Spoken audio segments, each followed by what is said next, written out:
network is here. Oh, no punches! I'm real revolutionary right now. Support this man, Black Media. He makes sure that our stories are told. Thank you for being the voice of Black America, Roland. Stay black. I love y'all. All momentum we have now, we have to keep this going. The video looks phenomenal. See, there's a difference between Black Star Network and Black-owned media and something like CNN. You can't be Black-owned media and be scared. It's time to be smart. Bring your eyeballs home. You dig?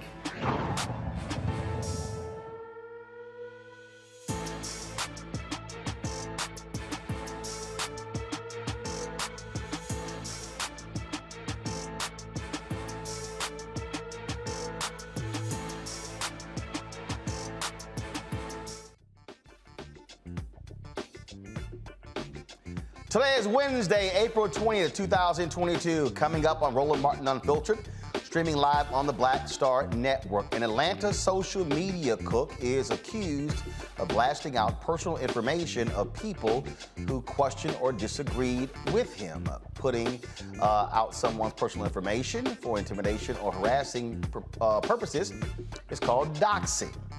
Well, we'll talk to one woman who was in court yesterday defending herself from allegations of stalking Darius Cooks Williams, who she says has been doxing her. We'll also have an expert to give us tips on keeping our information safe. The Justice Department Civil Rights Division says the conditions at a Mississippi State Penitentiary violate the U.S. Constitution. We'll show you some of the conditions of the prison and what the DOJ unveiled. The arrest of a young black boy accused of stealing a bag of chips by Syracuse police is causing outrage and debate about how cops should treat children. Nearly 100,000 Detroiters lost their home to foreclosure because the city illegally overtaxed homeowners to the tune of $600 million. We'll talk to one woman who lost her home because of this, and a member of the Coalition for Property Tax Justice was working on getting those homeowners their money back. It's taken 2 years, but a Connecticut state trooper faces manslaughter charges for killing a man after a high-speed chase. And in today's Tech Talk segment, a former inmate has created an app to bring a little love to others in prison. It's time to bring the funk on Roland Martin Unfiltered, right here on the Black Star Network. Let's go. He's got it. Whatever the miss, he's on it. Whatever it is, he's got the scoop, the fact, the find. And when it breaks, he's right on time, and it's rolling. Best believe he's knowing. Putting it down from sports to news to politics. With entertainment just for kicks, he's rolling. It's on go, roll, y'all. It's Roland Martin, yeah. Rolling with Roland now. He's funk, he's fresh, he's real, the best, you know he's Roland Martin now.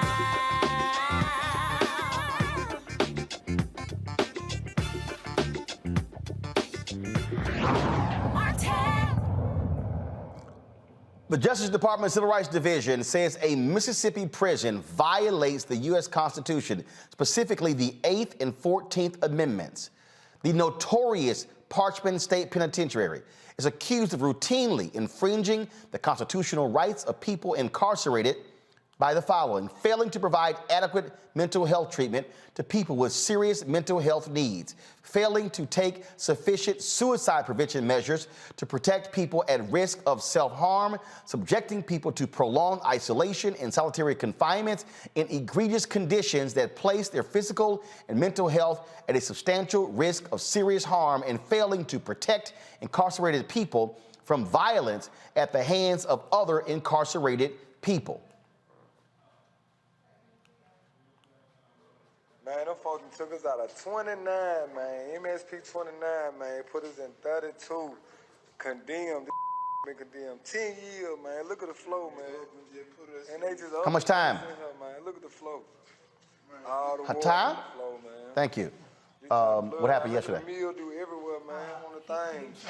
Ain't no running water. Mildew everywhere. paint coming out the wall, because I want bro. him to be cross-examined. Right. So now it's He'll do May 17th. everywhere. He didn't show up. He was on like Black mold, man. That's He was black on who? mold. online. Got it. Fighting Yeah, man, look at the paint, bro. Look at this condemned, bro. We ain't got no running water.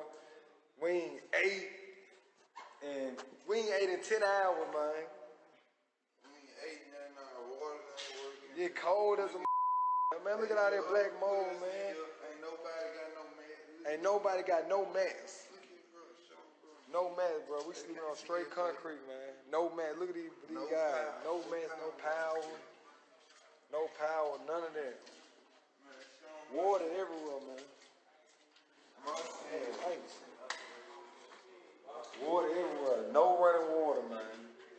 No running water, period. Spiders all in the same. Look how old this no mat, man.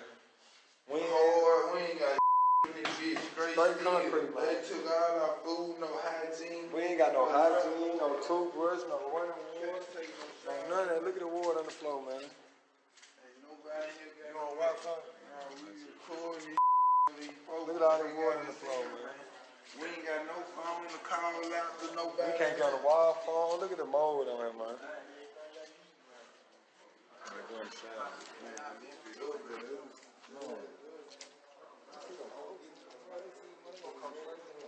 Yeah. Shower ain't got no water, man. We ain't took no shower since we been here. Man, show out here. No running water, man. Hey, send them cold y'all face and shit. Bro, look at mildew everywhere, man. Who in the side, what they doing? Now, that is cell phone video taken by one of the inmates showing the conditions in the prison. Folks, there are other videos showing dirty water, bad conditions. Also, a number of people have died in this prison. To understand the history of Parchman Penitentiary, you have to understand that this was a notorious prison that civil rights workers were often placed in horrible conditions, packed in jail cells during the 1960s. So this has been going on in Mississippi for several decades. Let's go to my panel right now. A. Scott Bolden, of course, a lawyer here in Washington, D.C. Monique Presley, lawyer, crisis manager. Robert Patillo, also a lawyer, of course, executive director of the Rainbow Coalition Peachtree Street Project, Wall Street Project. Glad to have all three of y'all here. Let me just get right to it here. Monique, Rock Nation, Until Freedom, Rukia Lumumba, and others, they have been protesting for years about conditions in this prison, the number of inmates that have died in this prison. Mississippi is notorious, and so this action by the Department of Justice and the Civil Rights Division, led by Christian Clark, is important. We detailed the other day how they have been targeting correction officers in other prisons as well, in South Carolina, in Oklahoma, in Florida. This is a continuation, but this, what they're alleging here, is a whole different level of abuse and mistreatment.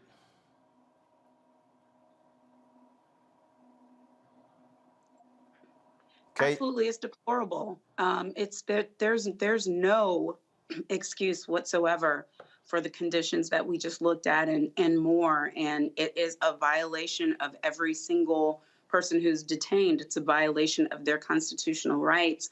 I applaud the leadership of Kristen Clark and the Department of Justice. And as I tweeted out earlier today, this is why voting matters. This is why representation matters. This is why when you have people elected in office who actually care about the humanity of conditions for all those who are under the control of the federal government or the state government, then you get different results. My only concern is what will actually be able to happen and how far the government's reach will be in terms of bringing about corrective change. This is just, again, this prison has been notorious, Scott, for their abuse and mistreatment. It is as if the government of Mississippi doesn't give a damn about what happens there. Governor Tate Reeves, again, just utterly ridiculous in terms of how they're dealing with inmates there. And this action by the DOJ has to happen to put these folks on Front Street with their treatment. Well, it's the first step, but it's not the last step. And Roland, let me be real clear with you. The only thing unique about Parchment as a state penitentiary is that it's still open. I can give you Moundsville from West Virginia, where Jimmy Gardner spent 27 years wrongfully charged. That's closed now, but there's several others. Stateville in Joliet, Illinois, where I grew up, it was just recently closed in the last 10 to 20 years. And so Kristen Clark and her team can go to every state, especially across the South, but even in the Northeast and the West, and find these state penitentiaries that are in deplorable conditions because Republicans and Democratic elected officials believe that it shouldn't be a country club. Well, but it ought to have human decency standards. And so I'm really not surprised at this report. She can do 49 others, if you will. The reality, though, is they're either going to shut Parchment down, or they're going to rehabilitate it, or they're going to move the prisoners when they redo it. And then you got to remember, the private prison system, penitentiary system, would love to take over this facility or move these prisoners to one of their updated facilities. And then the horrors of Parchment just sit there. In Stateville, for example, it's a museum, if you will. They've done absolutely nothing with it. And it's a tourism attraction. And so we got to not only be cognizant, but vigilant and continue to put the pressure on these state penitentiaries to not only do better, but to figure out what to do better as we move forward, whether you move the prisoners out or whether you fix these prison systems, or better yet, at least to our elected officials, build another prison. They have whole towns set up around these prison systems. You know, Robert, I think about that Robert Redford movie, Brubaker. That was about a prison in Mississippi. It was fictitious, but some say in many ways it was real. And to Scott's point, this attitude in America, oh, the hell with these people. They don't deserve to be treated like human beings. I grew up in Texas, and I can tell you, sure, I know the names of Supreme Court justices, but I'm gonna tell you right now, I don't know the names of many federal judges. But you know who's stuck in my head? William Wayne Justice. Literally, his last name was Justice. Why is that name stuck in my head? Because William Wayne Justice was a federal judge in Texas who ruled about inhumane conditions in the Texas prison system. He literally oversaw the Texas prison system for more than 20 plus years. I grew up reading the newspaper, watching news in Houston, and it was always Federal Judge William Wayne Justice. To Monique's point about voting, those are appointed judges. This action here is the Department of Justice. The Biden Department of Justice, they're there. Kristen Clark is there because of how we voted. So when people talk about, oh, Biden hasn't delivered on this, hasn't delivered on that, I bet you this, if you got a loved one in the Parchment prison, you damn sure glad to see Kristen Clark leading the Civil Rights Division. If you got a loved one in a South Carolina prison or the Oklahoma prison where they just got convictions of correctional officers, you are glad to see a Kristen Clark leading a Biden-appointed Department of Justice. And so people need to understand when we talk about elections and them having consequences, this is a perfect example. You're absolutely right, Roland. And for the people who make the argument of, well, you did the crime, so you should do the time, you know, they don't really care about the conditions for prisoners, I'll remind them, not everybody in prison is guilty of the crime that they were convicted of. This is the reason we have post-conviction appeals. This is the reason you go all the way to the Supreme Court about your case. And because of that, there's no reason to strip individuals of their basic human rights because they're incarcerated or they're in state custody.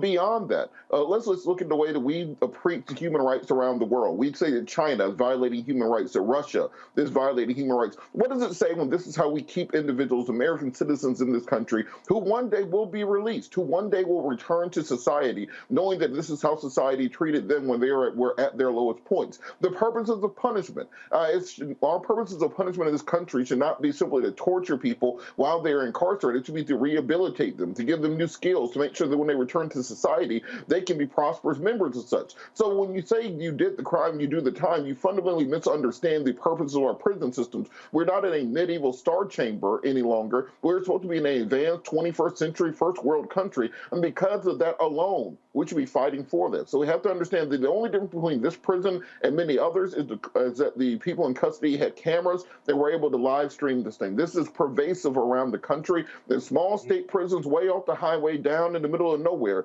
So we need to make sure we're fighting on a federal level to put standards in place so that basic human rights are respected, that we're going to continue to have our position of leadership around the world and keep pointing at other people for the human rights abuses. This is something you would see in any third world country that America would try to bring democracy to. Let's bring democracy to Mississippi. Well, we love talking about how people are treated in China and Iran and other countries. Well, this is called abuse in the United States, and so we certainly appreciate Kristen Clark and the DOJ, the work that they are doing when it comes to trying to hold these folks accountable. Folks, got to go to a break. When we come back, Darius Cooks. A lot of folks follow him on social media. He does various dinner parties. Many people have accused him of doxing. Well, yesterday, he was supposed to be in court against a woman who he claims has been stalking her. He got a temporary restraining order. We'll tell you what happened in court, and we'll tell you who showed up and who didn't. You're watching Roland Martin Unfiltered right here on the Black Star Network.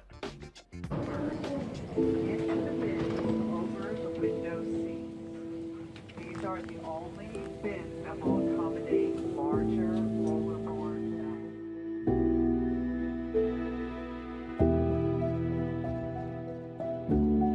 They put 10 in here? 10, and you don't come out till you die. And you eat him, you eat 10. Oh my God.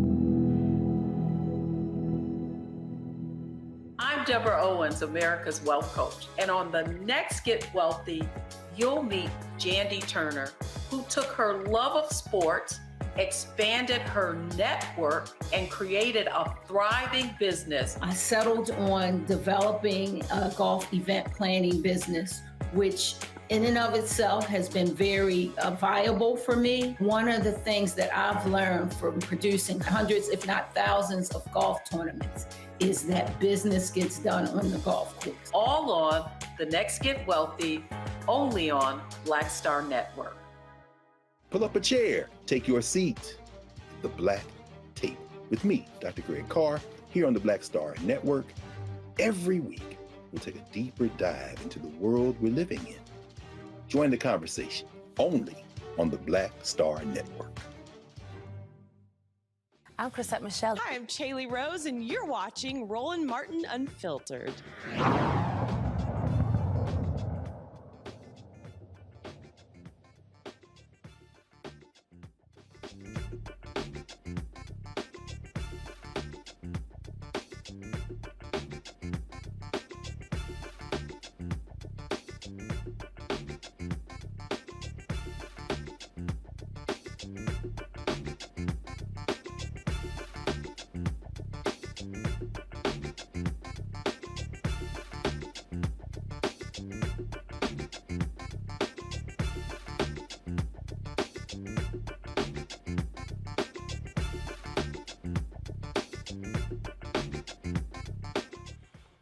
All right, folks, welcome back to Roland Martin Unfiltered right here on the Black Star Network. So there are a number of people, obviously, who are now operating these days on social media who gain significant prominence as a result of their social media following.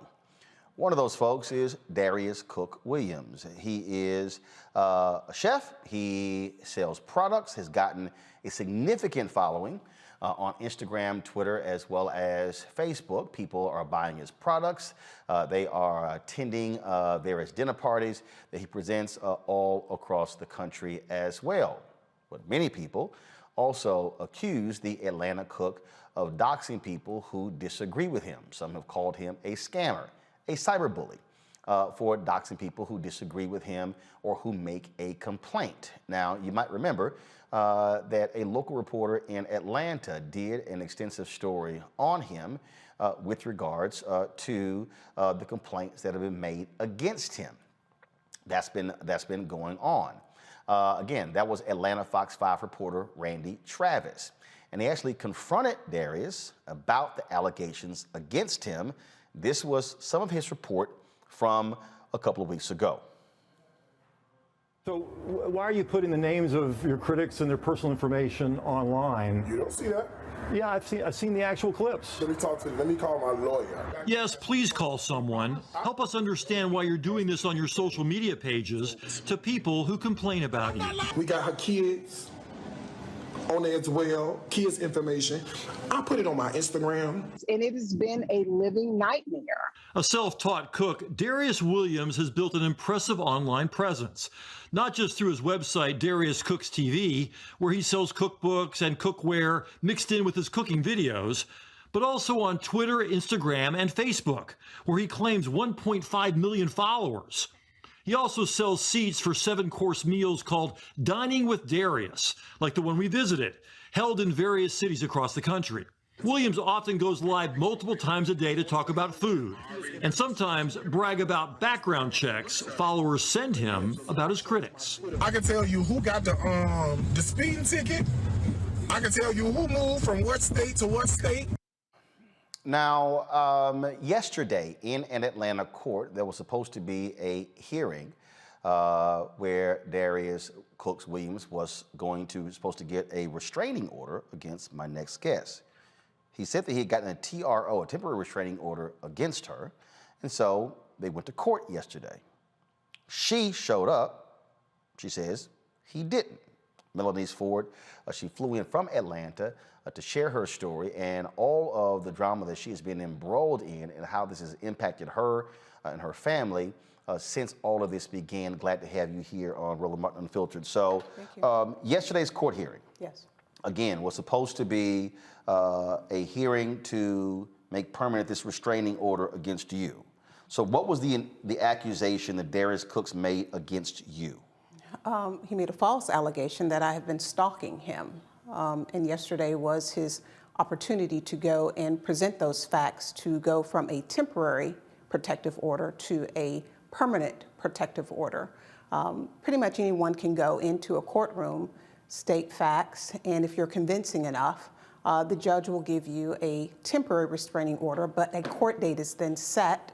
You have to appear in court and then prove those allegations. Now, again, he was pursuing the TRO against you. That's correct. He filed it. Correct. So you would think that he would show up in court to make it permanent. What happened yesterday? One would think. He chose not to show up. In fact, my attorney for this particular matter, Will Davis, was able to pull him up online, and when he was supposed to be in court, he chose to be online cooking and fighting with another well-known social media personality, Andrew Caldwell, about the alleged statements for him frauding people. Now, did his attorney show up? No. So you go to court. Yes. No one's, again, this is a temporary restraining order that he sought against you. Correct. And he doesn't show up. Correct. And no one from his side shows up. Correct. And your attorney, while you're in court, yes, pulls up and he was live online on Instagram or something else at the very time he was supposed to be in court? That is correct. Okay, so where did all this begin in terms of how did y'all meet? Where did this begin? Darius is an online personality, and I bought a cookbook from him. One of the things several things I could say, but I will give him credit. He, back in 2016, didn't have the following that he has now.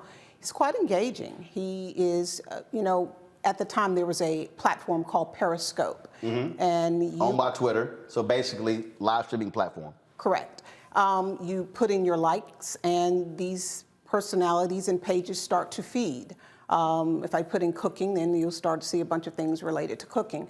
That is one of the things that I noted, and he showed up. Very engaging, seemed to be funny, seemed like no harm. I purchased a cookbook from Darius. Just talking from overline, we kind of became connected, just like, oh, thank you for your support, so on and so forth. And eventually it led to a situation where he did reach out and he said, hey, as a way that I try to engage my audience, I tend to find out who my demographic is. I hope you don't mind me reaching out. And I Googled you and I see you kind of got it going on. And I'd like to know a little bit more about you. Prior to that, unbeknownst to me, Darius and I had a person in common. And I saw what the brother was trying to do. And let me just say this, Roland, my husband and I do philanthropic things all the time. It was at a time we started to see a lot of our young men being killed. And we said, you know what, let's try to do something for some people out there doing some good things. Let's help some entrepreneurs. And so Darius is kind of one of those people that fed into that thing. And so when he reached out to me, I also extended myself. I saw that he was doing these dinner parties. He was calling them 7 courses. But the homes that he was holding them in, they weren't what you would consider to be something that you really would want to entertain. There was a lot of area for improvement. And I'm not an expert, but I think if you're going to be here, let's try to help one another as much as possible. So we become connected. Over time, I only attended one event, but he did ask me, and once I saw that he had a platform, I suggested, why don't you try to do things that are good? He asked me to speak into his life, and I said yes. And we were coming up on the 2016 election.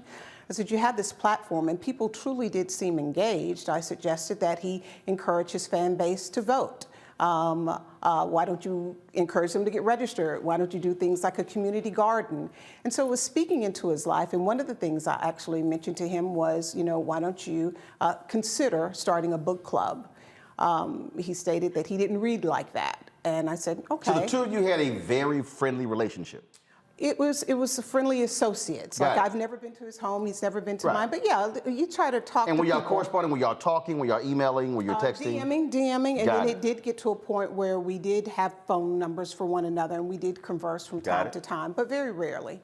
And so he was going to do this book club, and he asked me, and I gladly accepted. And I said, of course, I'll head that up for you because I do read and I like to read. But that was supposed to happen like on a Sunday, and I want to say that Thursday before. Darius goes online quite a lot. He'd gone online, and it was just horrible the way that he spoke to one of his followers. Now, what's really interesting about that is he'd gone online, and the conversation was about him. He had gone to some company and had his credit fixed, and he was talking about that. And that's pivotal because he later then started a company which the state of Georgia shut down and levied a $145,000 fee for illegal activity. But this woman kept asking for the name of this company, and he refused to give it to her. And then finally he went off, and it was just really, really nasty and just horrible. I reached out to him again because he'd given me the permission to, and he called me Auntie Mel. And I said, you shouldn't talk to your supporters like that. You shouldn't talk to anyone like that. And I think I'm going to take a step back. And in truth, I started to see little things, and I just wasn't feeling comfortable with, pursuing. You put your seeds in good ground, and I just didn't think that that was the situation that I needed to find myself in. So I backed off, and he immediately went to the group. And at that time, online, I was known by my business name, my moniker, Agatha Dorn. He called me Auntie Mel because obviously. Say it again. Agate. Agate Adorn. Got Adorn. it. Mm-hmm. Got it. He knew my name, obviously, because he'd mailed me a cookbook and we'd started to converse back and forth just very lightly. But when this happened and I spoke to him, he went onto the book club page and then gave my full name instead of what people normally knew me as, Auntie Mel or Agate Adorn. He made a statement that said, well, Melanie Ford will no longer be heading up the book club. And then someone made a comment that said, well, Darius is always in some SHIT. If he can't get along with Auntie Mel, he can't get along with anyone. Well, he didn't like that. And so he decided to up the ante. And then his story then changed to, well, the real reason why I am not dealing with Auntie Mel or Melanie Ford is because he had been receiving death threats and hate mail, and that he had traced my IP address and determined that I was the individual that was sending him these threats. Roland, that is a lie. I've never done anything like that. I wouldn't do anything like that. But as a result of him putting out that lie, I was swatted. I had hate mail. I had hate emails. People found my profile. It was absolutely horrible. So much so, one of his followers found me by the information that he had put online and called my phone number because he gave my name, my full name, my address, and other pertinent information. Found me, called me, read to me not only my address, but get this, the address of my parents, and told me they were going to find me and F me up as a result of what he had alleged that I had done to him. Again, this is not true. This is not true. And again, he has alleged that you were. This was a tweet that he sent out. Let me just double check here. This was on March 17th. March 17th. And he says, Melanie Ford stalking me in the bushes after putting a T-shirt on my car. Yep, call the police. Yep, getting a restraining order. And unlike them, I'll let the judge handle Georgia statute 16-5-9. Let's go.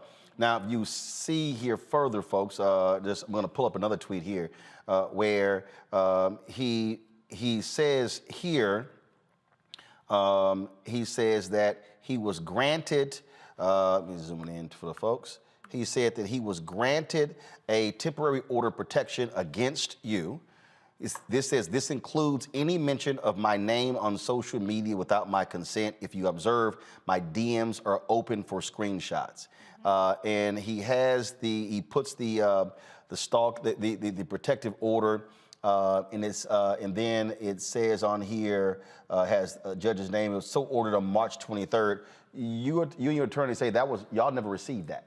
No, I was never served with that, but I became aware of it because he posted it all over social media, and because I do not hide, I showed up at court. And so, in looking at this here again, he said that in terms of, and you look at, again, you put your name in, you'll see a number of these tweets, folks who support him, people who making other allegations. But you would think that if he sent a tweet out on March 23rd saying that you were stalking him and he got a TRO and then said this is going to be handled in the courts, why would he not show up? Just so folks know, I had sent Darius a tweet. So first of all, folks had sent me various tweets saying, hey, you should be covering this. And one of the things that I explained to people is that there are a number of people who have made allegations. Some say they were cheated out of products, out of money. And I actually sent tweets to him, and he said, well, if they have, they should sue me. And I said, you should come on the show to discuss this. I extended an invitation for him to come on. He didn't respond. He follows me on social media. And so you see, I just tweeted this. Hey, Darius, I'm live on Roland Martin Unfiltered. And I said, she says you didn't show up at yesterday's court appearance. Why? You filed the TRO. Why did you fail to appear? Hopefully he actually responds during the show. This has been an ongoing battle, going back and forth, back and forth. You said it's caused you significant pain, the constant the threats, people from him. You could have easily tried to say, you know what, let me just drop this and move on. Sure. Why did you say, no, I got to go even more public because of what's been happening? Well, unfortunately for me, I did do that. I'm in a position that this is not me. I am not on social media like that. If you can find my page, which I've grown to great lengths to make sure that certain things aren't found, but if you find my page, which my Instagram is public, you will see nothing but positive affirmations. The few tweets that are, the few things that are there are positive, flowers, so on and so forth. My Twitter, which I had to literally dust off because I had created it and not used it, has been one where I've told my truth about my experience with Darius. And to your question, why have I've done this?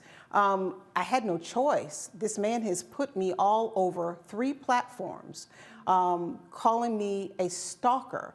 Before that, if you Googled my name, you would see philanthropic acts, things that are positive, you know, the boards that I sit on, positive things. Now, the first thing you Google, it says that I am a stalker. He took one snippet of a video and then labeled me as a stalker and put it on there. So let's talk about why I was there. You mentioned Randy Travis, an investigative report. He had no idea that Randy Travis knew I was there. I've never followed that man. He got online and presents these facts as if I have been following him all around Georgia and has told that lie. So again, when it came time for him to prove those facts, he chose not to come. Had I not come, he would have gotten a default judgment for the protective order. The video that he posted saying that you were tracking him, what was that about? What was that? What happened? It really was a really odd coincidence. So I get a ping from the investigator. There are several people that are after Darius. I have an investigator that I work with that has been keeping an eye on things as far as Darius is concerned because he has a long history of evading service or not being held accountable. And he also has a problem with doxing people. So I like to keep my name out of his mouth. I like to be aware of what he's doing. And there's a person that does that for me and my family. Because Darius has a habit of bringing this up every now and again, once a quarter, maybe a little bit longer. And he does this for engagement. He's very proud of the fact, and there's video that sits out there where he says, ooh, I tell a good story. And that's part of the challenge. He does this for clicks and engagement. But to your question, I was literally right across the street at my car dealership. And I get a ping from the investigator that says, hey, Darius just went online, gave the address, and said that Randy and some other people are probably going to go and try and catch up with him.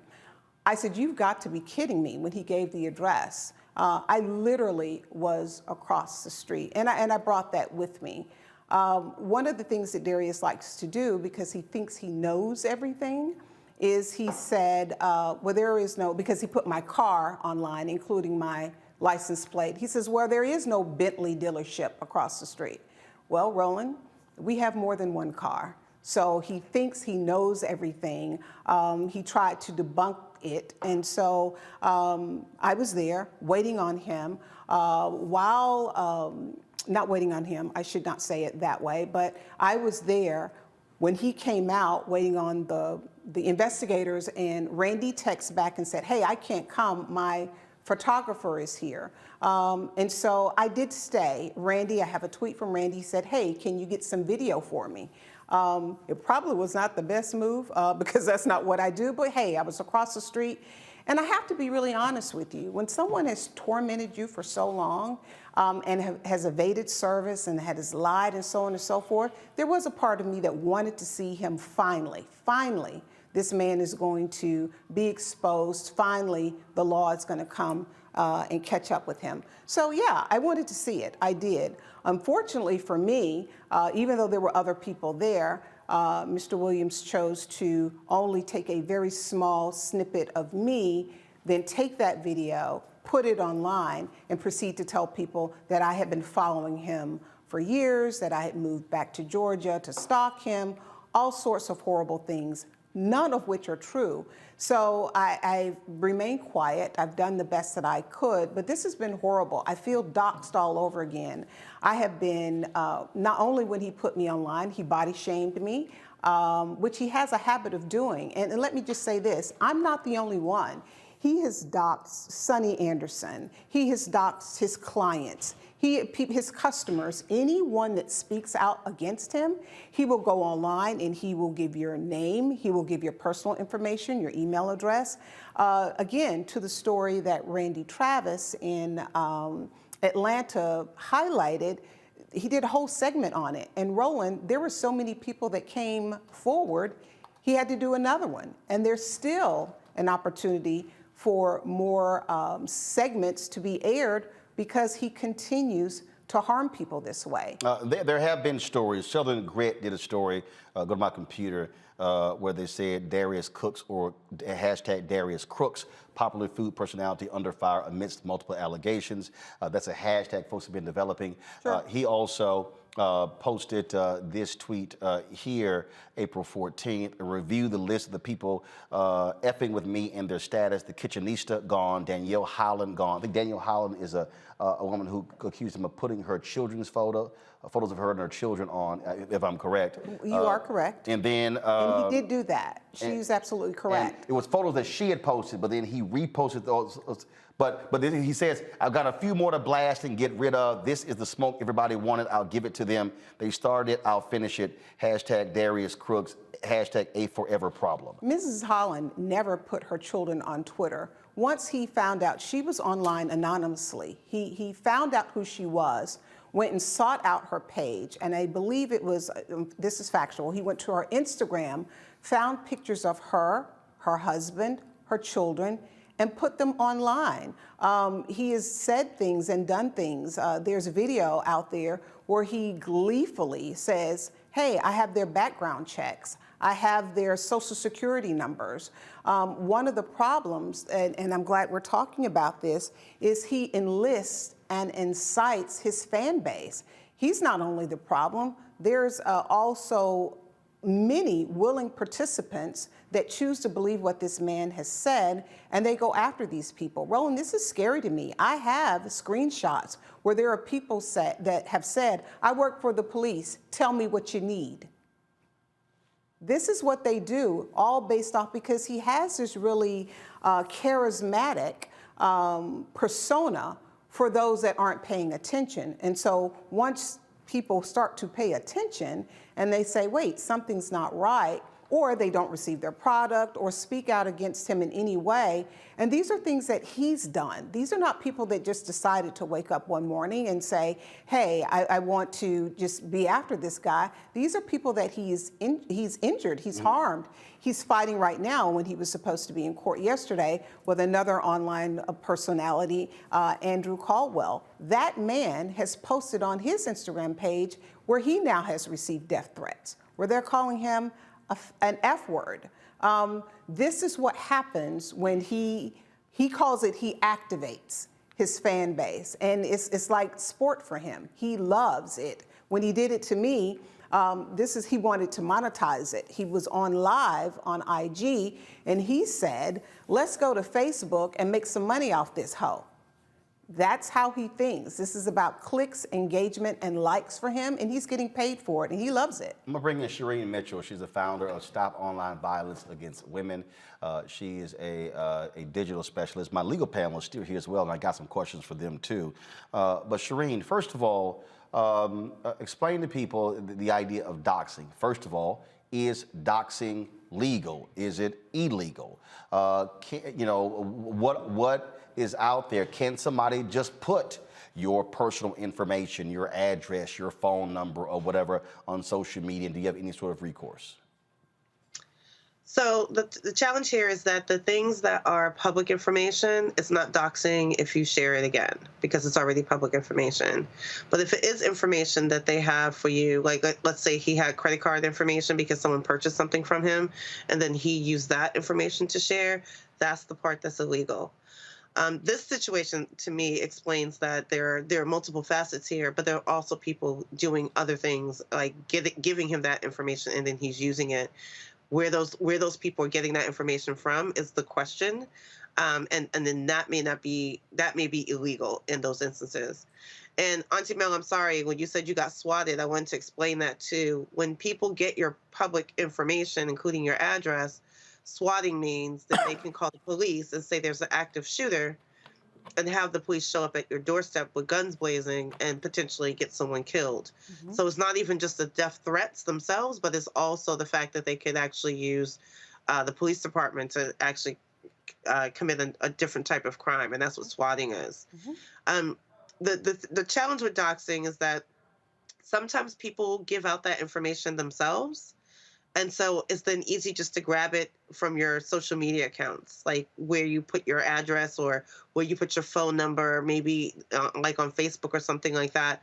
That is not doxing if you put that information out. But if they have done things to kind of use your information, like with credit cards, that's something that is illegal. And that the problem is that whether it's illegal or not in these instances, it's unethical across the board. And that is I'm sorry. That's the part that's important. And I will say, in my case, and I can only speak for myself, I did not have that type of situation. I've always been a very private person on social media. So unless he broke into or hacked, which that wasn't the case, he said that he had my information, obviously, from when I purchased a cookbook. So putting my first and last name out there and my phone number, and you all are not, obviously, because it's a spider web.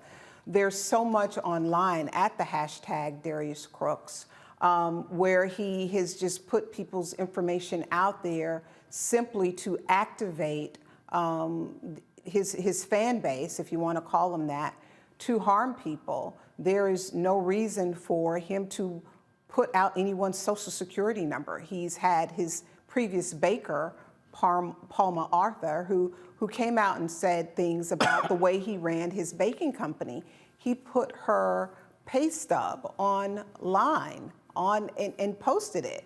It had her social security number, what she made, and her address. Why is that okay? It isn't. No, actually, that's not legal. That one's not legal. Legal. He did it. So like birth certificates, social security cards, those kinds of things, that's not legal. That's something that they would have access to. And if they did get access to it, that would be on the illegal side. That's what I'm saying. Like, we have to be really careful about which parts are illegal or not. Mm-hmm. So for example, people who own homes, in many instances, your home is listed as in a public file because you own the home. Sure. And sometimes it's easy to connect. And that is where your address can come from. And that's public information. Mm-hmm. But like a pay stub or a tax return or a birth certificate or social security card, those are things that people have the right to like actually have a case against the person, because that's illegal. And you made a good point, and I am very well aware, and that's been part of the challenge, is because some of this isn't illegal somewhere in a lot of places. Some of this teeters on just unethical or cyberbullying, but I think I hate to speak to people, but I think we could all agree that it's just not okay. If your viewer or your follower doesn't have access to my address, but for you giving it out, they weren't thinking about my address, but for you giving it out, and one says, hey, it's time for me to enlist you, this is what he does. Again, he's done it to Sonny Anderson. He's done it to Angela Davis. He's done it to the Hollands. He's done it to numerous customers of his, and it's just bad behavior. And the other level of this, which makes this very, very disheartening, his fan base is largely, I would say 99% of the very people that he's attacking. So he's having... Meaning black women. I'm about to say it. Other black women attacking other black women, and they ask no questions. I responded to someone on yesterday, and generally I don't, but someone tweeted to me, she says, "You are an old black bitch." And I found that very interesting. And I said, do I even know you? Like, what have I done to you? Why are you so angry at me? These are his followers. They feel like I have, by telling my truth of what this man has done to me, that I'm doing something wrong. But I've made clear to them, especially the ones that come out and say that I'm in law enforcement, so on and so forth, they are being, every live that he is on, there are other people monitoring everything that he does and that he says. And so when they want to be big and bad and say things like, hey, I work for law enforcement, tell me what you need, when they want to threaten you with harm and things like that, okay, you might want to rethink your motives here. I just don't understand how, and I guess the ones of us who are logical don't, why there are people, and it's a bit of a naivete, but I guess it depends on the way your life is going, which you would wake up in the morning, seek out a stranger, and threaten them for no reason. It's pretty ridiculous, and he does it for sport. Bring our attorneys in right now, because I posed this question on social media, posed it to him and to others who were tweeting me, that if people accusing him of fraud, are they suing him? You know, has any charges filed against things along those lines? You talked about the $145,000 penalty that had to pay. Let me start with you, Robert. You're there in Atlanta, Georgia. And again, there are a number of people who have been tweeting me, commenting and saying, oh, this person has to be stopped. But the reality is, being rude to somebody on social media is not illegal. Cussing them out is not illegal.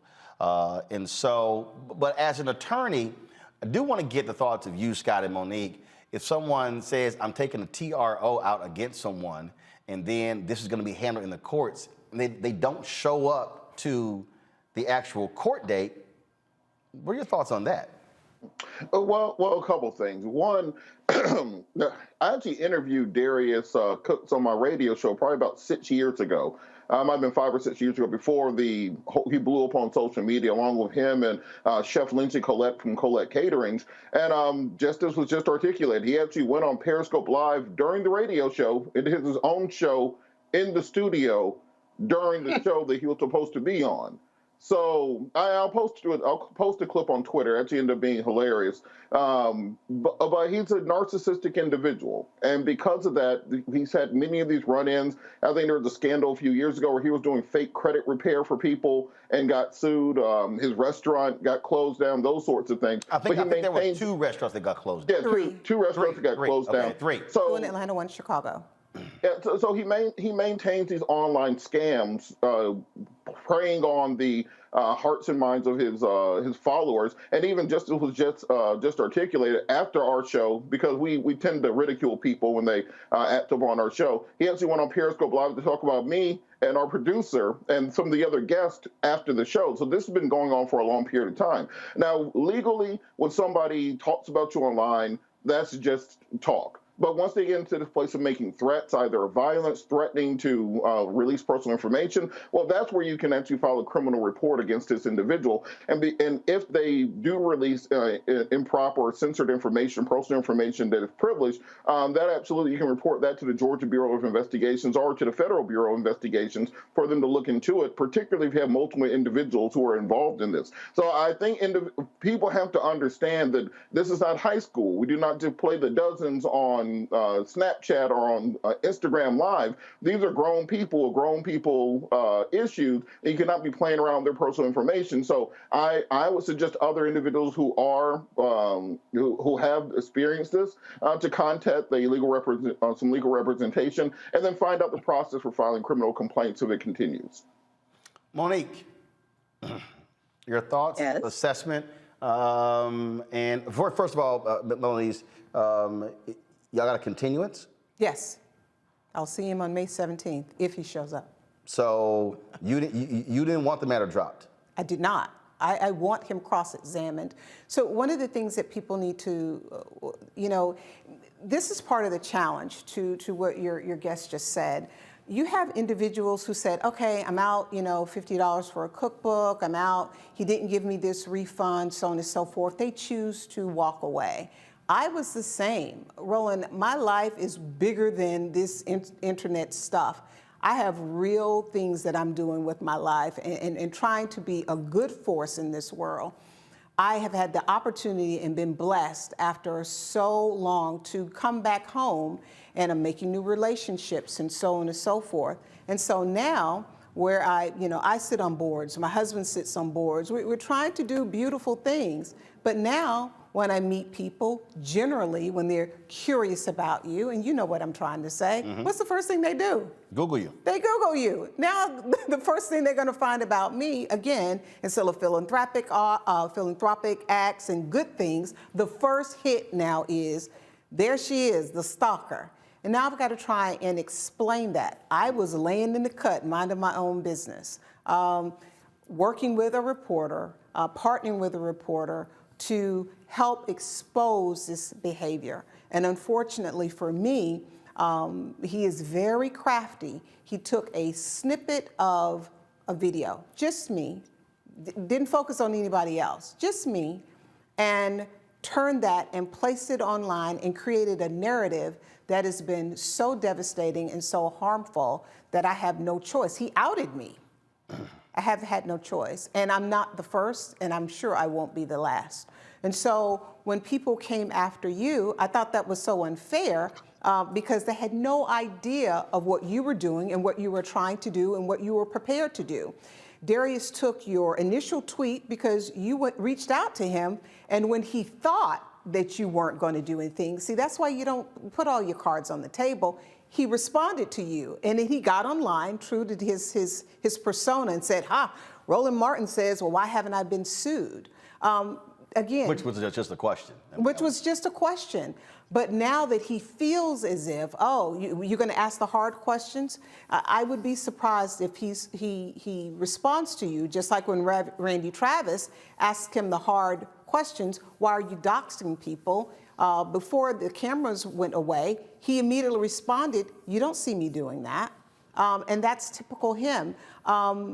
Again, so I don't want to monopolize the time, but what we have is a group of fan bases made up predominantly of women. The same people that he's taking advantage of are the same people that are supporting him. And so you have the ones that will speak up and ones that don't. What I find over and over and over again is that when men step to him, that smoke is not there. He's not going to respond. He just won't. And so it is a cowardice. It is a mean-spiritedness. And while I recognize that it's not illegal, this is what he counts on. He counts on charging just under the amount that makes it a felony. He does things just to get by. One of the things, when you speak to why isn't he been sued, he charges, so he just sold tickets for 2023. He sells things a year in advance. So if he doesn't show for the show next year, or the dining event, good luck with trying to get your refund back from your credit card company, because typically, maybe unless it's an American Express or something like that, you have 90 days. And what he does is he takes your voice. He does not respond to, just like you said, he's not responding to you. He doesn't respond to the emails. And when he feels the heat, what he's done lately is get online and hold these online customer service types of issues. Why should I or anyone else have to go and wait for you to go online and hope that you pick my question to ask you about a product that I didn't receive? Randy's piece came out and my inbox has been flooded, so he's on a cleanup mission now. So he's issuing refunds. I had someone send me screenshots where he's done a refund for her that he owed her from 3 years ago. 3 years ago. Monique, the question for you, and again, I did have folks tweeting me mad, upset. Why don't you look into this? And I had to walk people through that. That was first of all, unfair. when a series of people are making allegations, you have to literally investigate and vet each one of the claims. And if you, frankly, if you're one person, you can't do all of that. And even tried to hire someone to do the reporting, was unsuccessful in doing so. What made this different is the fact that there was a court hearing. And so by having a court hearing, and it's again, so the basis of, okay, and matter of fact, we could have done the story 3 weeks ago, and I said, what we're gonna do is, let's wait for the court hearing. Let's see what happens in the court hearing. Now you have an official record. You don't have allegations, comment in IG, tweets. You actually have a court hearing. Well, in this case, he didn't show up. So we still went ahead with the story. But there are people out there who are saying, okay, these things happen to me, I got no recourse. Okay, from a legal standpoint, what can they do? What should they do? You heard what Robert said. Your thoughts? Right. I had less to say than Robert. I understand that, and I'm very sorry for what your guest has been going through. I don't have another side or another set of facts to compare that to. So all I can say is if there is a civil issue, whether it's harassment or whether it's filing a false report, which if the report that caused the TRO was false, then that is a criminal offense, or something like that, then it can be handled in the courts. I actually, though, had a question for your guest, for Ms. Ford, because I just wondered why the case was continued yesterday. If he's the one who filed for the TRO, did he call with a reason that he didn't show up? Because I don't know why a judge would ever give someone another chance on a TRO that they're responsible for pressing and prosecuting if they missed the court date. They obviously don't take it seriously. Well, I have to be careful about how much I divulge, but I will say that at the very end, he did not show up. My attorney was able to show where he was online cooking instead.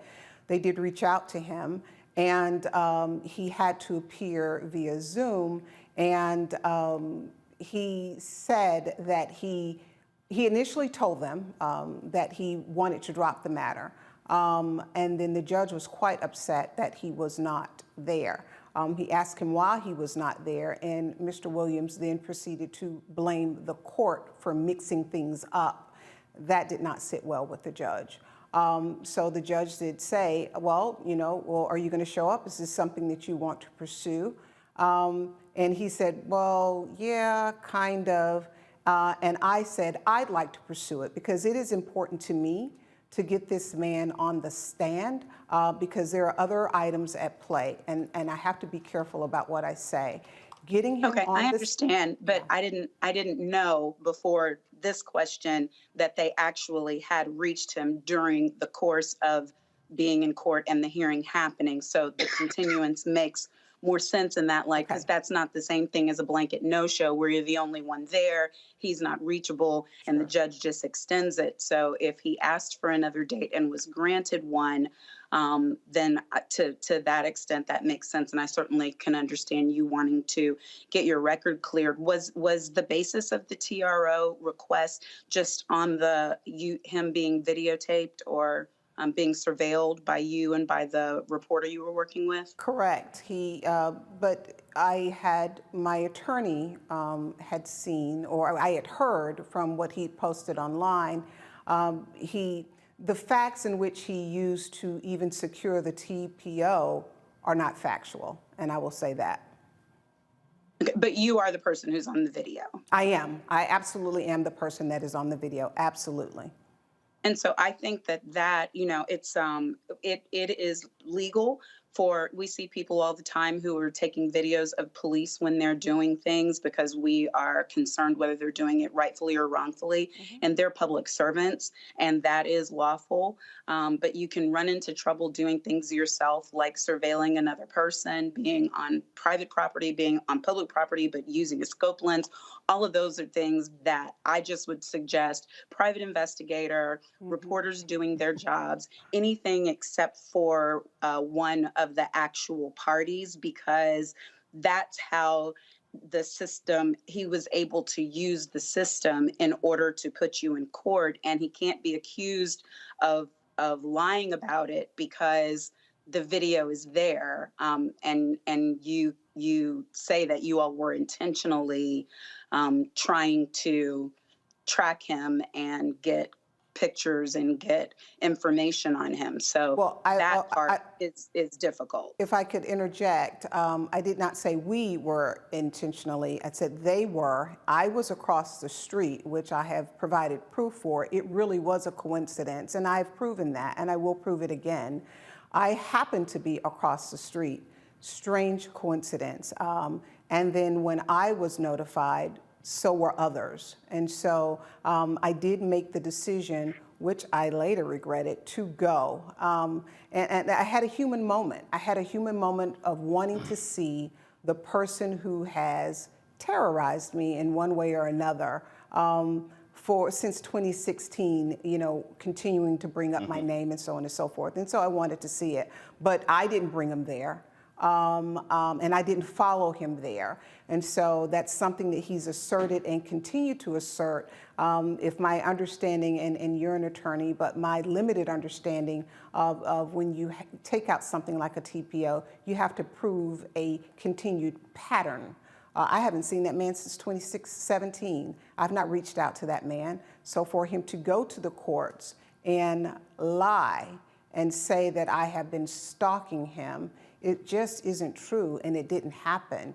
He's had my name in his mouth over the years for engagement and likes. And what is a problem for him, I'm not the only one. He does this to a lot of people. Again, Sonny Anderson, the Hollands, Palma Author. There's a list of names that I could go down. This is his motive, and this is his modus operandi. This is how he operates. And it's unfortunate because they're real lives. And to the other point, there aren't laws yet that says that he can't do this. If I wanted to leave this studio and go online and say, while I was in the studio, Roland Martin hit me upside the head, I could do it.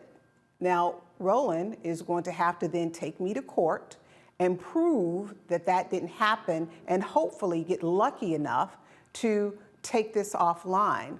My attorney, my other attorney, Lisa Moore, is the same attorney who got Cardi B her injunction to get these things removed. They're working on that, but the suit against Tasha K? Yes. Got it. Okay. Same attorney.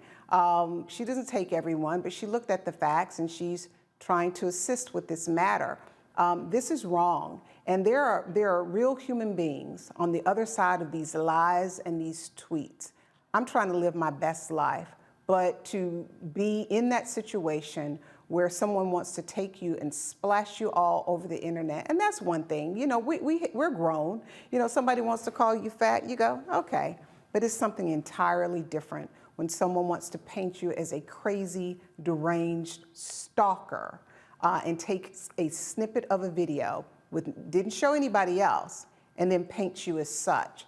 I'm out here trying to tell the truth. I will tell the truth and defend myself, because I'm not the only one he's done this to. Most people cower. Most people say, you know what, just whatever. Hopefully it'll die down.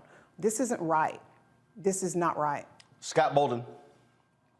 Yeah, a lot to unpack here legally, but I'll try to be as brief as possible. So the ex parte hearing, everyone can go by themselves to court in most jurisdictions and take out a TRO or TPO, and they'll be granted it on its face. Now, this hearing that your guest was at, where there was a no-show, at least initially, usually the case is dismissed by the court because the plaintiff didn't show up in court, as Monique said. But here they got him on the line.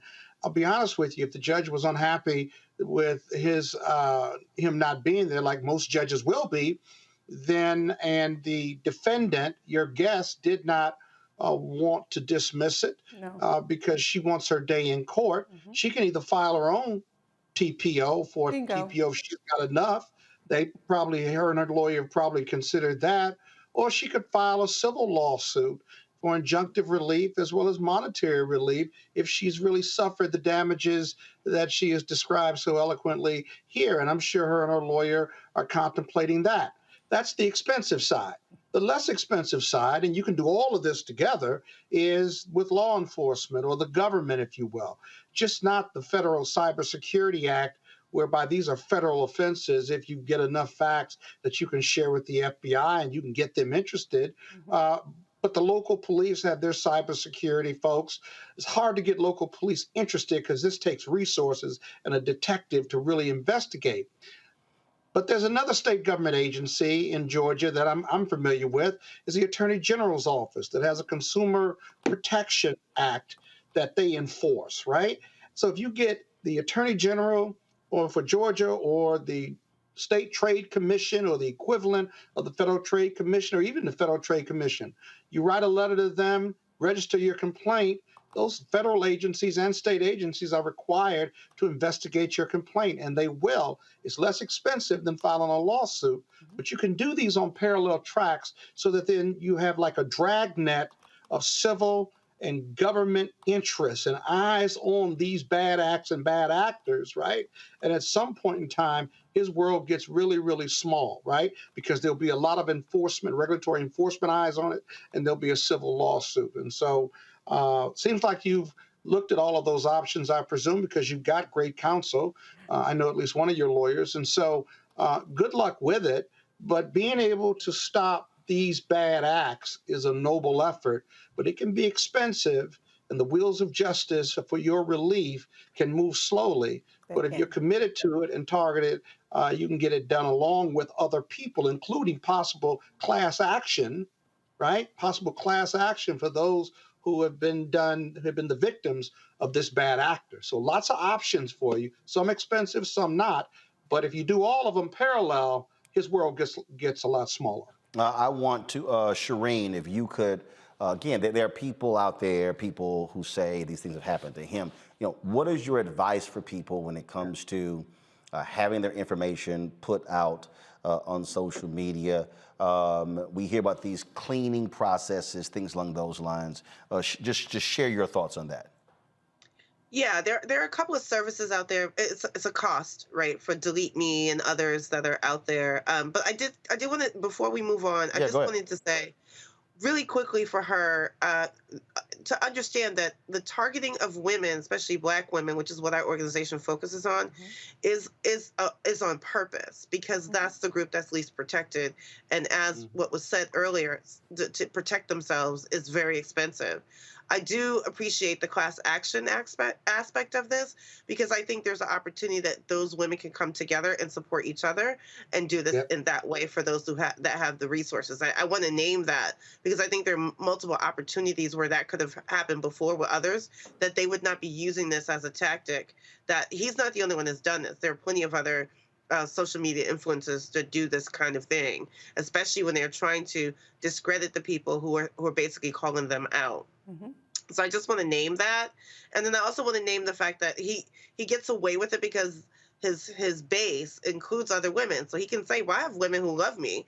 These are just women that don't like me. And that makes it really easy. So when she made the comment, your guest, Auntie Mel, I'm going to call you that, Auntie Mel. That's right. When she made the comment that he does not respond the same way to men. He never does. That's a tell. That's a really important tell about a pattern of behavior that can also be documented and used. So I wanted to name that in this particular case because I think that there's some other options here, especially if anyone else is watching this and they are also victims, that they can basically even kind of keep themselves anonymous, because sometimes people want to be anonymous but still be able to support these cases and maybe come up with a class action suit where your name doesn't necessarily get added in public. So I need that to be said and like to not move past that, because there are things people can do. Is what he's doing right? Nope. Is what he's doing unethical? Absolutely. But there's lines there where he's coming up across actual legal actions that others can take. So I needed to name that.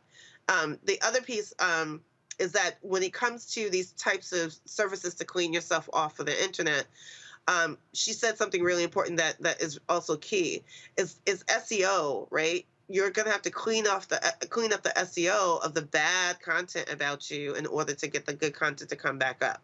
And that takes work, that takes energy, that takes sometimes PR firms And not everyone has the money to do that, but that's one example. Delete Me is another that can help with those types of things, because once you're already doxxed, it's now working backwards to kind of clean it all up, and that takes work and time and energy that some people are not willing to process.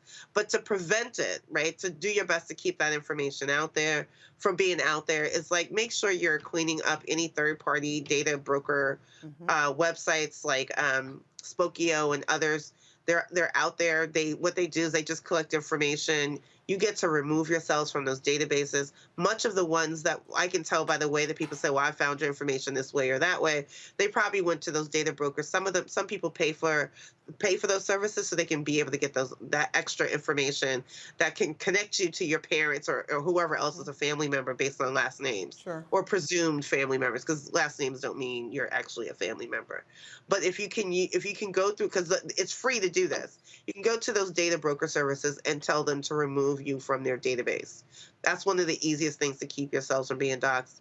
The others include what you choose to do with what you put out about social media. If you put it out publicly, there's nothing anyone can do.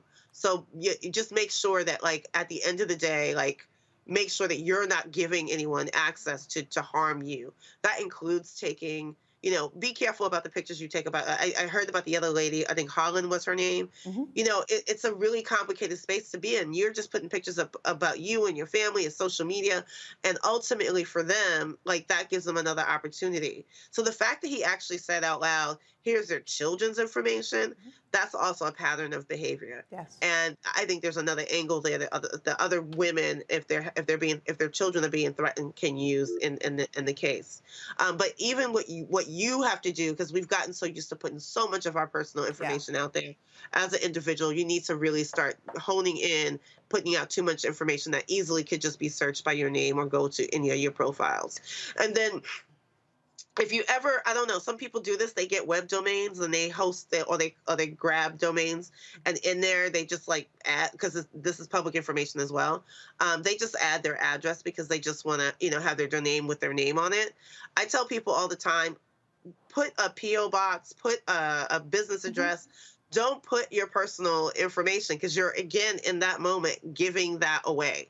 And I think sometimes people don't realize you're just grabbing a domain. You may think about it later. You may use it at some point. You may never use it at all, or you have an existing website. But if that has an actual real address where you live, that's another way that people can get it, and they don't have to go through any other services. That is also public information. And then the last thing, as always, we have a resource list. So if you ever want to see a resource of things that you can use, go to our website, which is stoponlineviolate.com/resources, that you can actually go look through other ways that you can help yourself sort of protect yourself from the things that you should, that will get you doxxed. Melanie's final comment. And Robert, go ahead. I'm sorry. Robert, go ahead. Well, I just real quick, I wanted to respond to some of the people commenting on online to this. Do not get goons. I've seen that comment over and over again. Handle this the legal way, through the court system, through law enforcement. I would not recommend finding You're saying no street justice. Yeah, do not get gooned by all means. But I would, however, recommend that you do. Georgia's now an open carry state, permitless. So I would recommend, just because when you have this many crazy people on the internet who now have your personal information, know what you look like, who you never know what deranged person there is out there. So join the Bass Reeves Gun Club, NAGA. They have classes every Saturday and Sunday for women. Go right down to Stoddard Gun Range. Kim Kimbrough will treat you nicely if you need to get trained. That part I do recommend you do, because I think everybody needs to make sure they can defend themselves. Y'all knew Robert. Y'all knew Robert.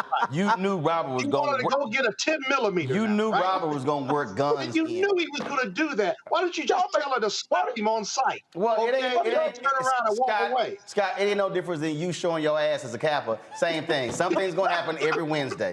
Melanie's final comment. I just want to thank everybody for the information and for the resources. I think that this is a long-standing problem with this gentleman, and it's multi-layered. It is his behavior on top of trolling behavior, on top of how do people feel about themselves that would allow them to want to participate in this type of behavior. And so I'm going to continue to do the good work, and I appreciate you having me here. All right, I appreciate it. Thanks a lot. And again, Darius Cooks Williams, you're more than welcome to come on this show to explain yourself, to answer these allegations. Would love to ask you about not showing up in court yesterday, and especially look forward to May 17th when that next hearing is taking place. And so, Shireen, we thank you as well for joining us. Folks, got to go to break. We come back, our Black and Missing. We'll also we'll talk about breaking news. Donald Trump, he got to pay Omarosa.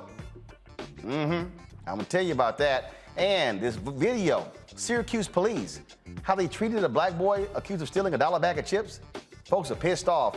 We're going to discuss that. You're watching Roland Martin Unfiltered right here on the Black Star Network. Don't forget to download our Black Star Network app. Our goal is to get 50,000 downloads by May 1st. Apple phone, Apple TV, Android TV, Roku, Amazon Fire TV, Samsung TV, Xbox One. Also, join our Bring the Funk fan club, where every dollar you give goes to support this show. Our goal is simple: to get 20,000 of our fans giving on average $50 a year. That's $4.19 a month, 13 cents a day. That's $1 million to allow us to do the reporting that we do, to hire crews, to send folks out around the country. P.O. Box 57196, Washington, D.C. 20037-0196. Cash App is $RM Unfiltered. PayPal is R Martin Unfiltered.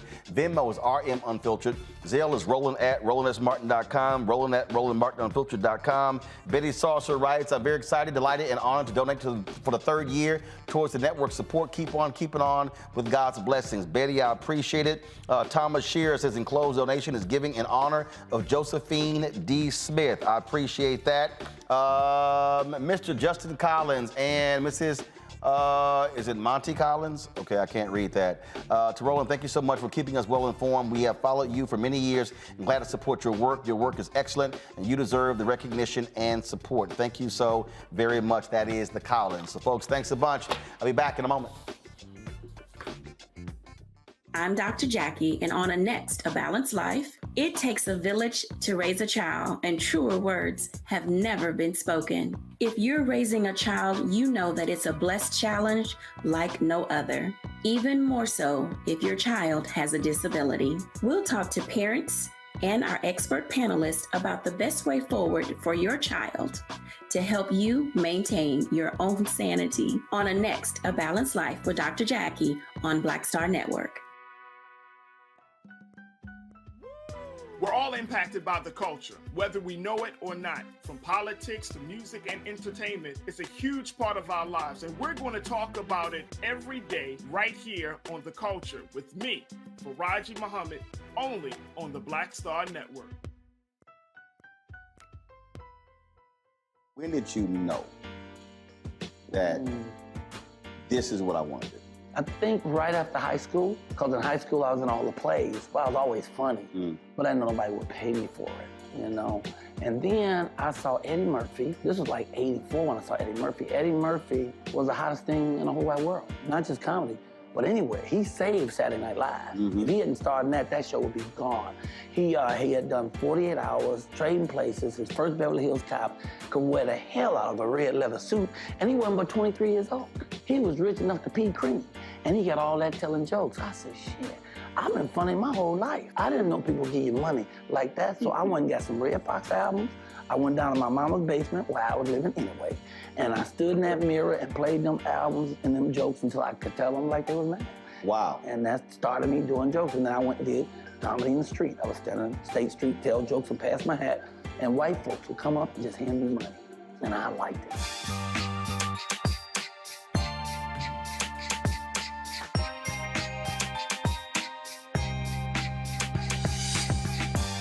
Pull up a chair, take your seat. The Black Tape with me, Dr. Greg Carr, here on the Black Star Network. Every week, we'll take a deeper dive into the world we're living in. Join the conversation only on the Black Star Network. I'm Angie Stone. Hi, I'm Teresa Griffin. Oh, Roland.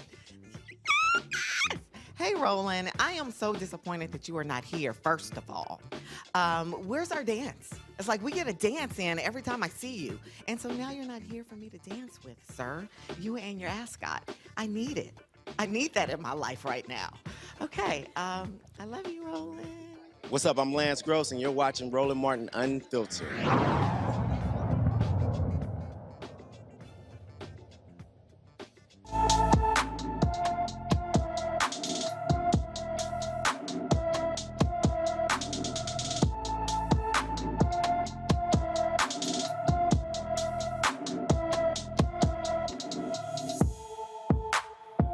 Trevion Gray's family has been looking for him since July 20th, 2021. The 16-year-old disappeared from Bethel Springs, Tennessee.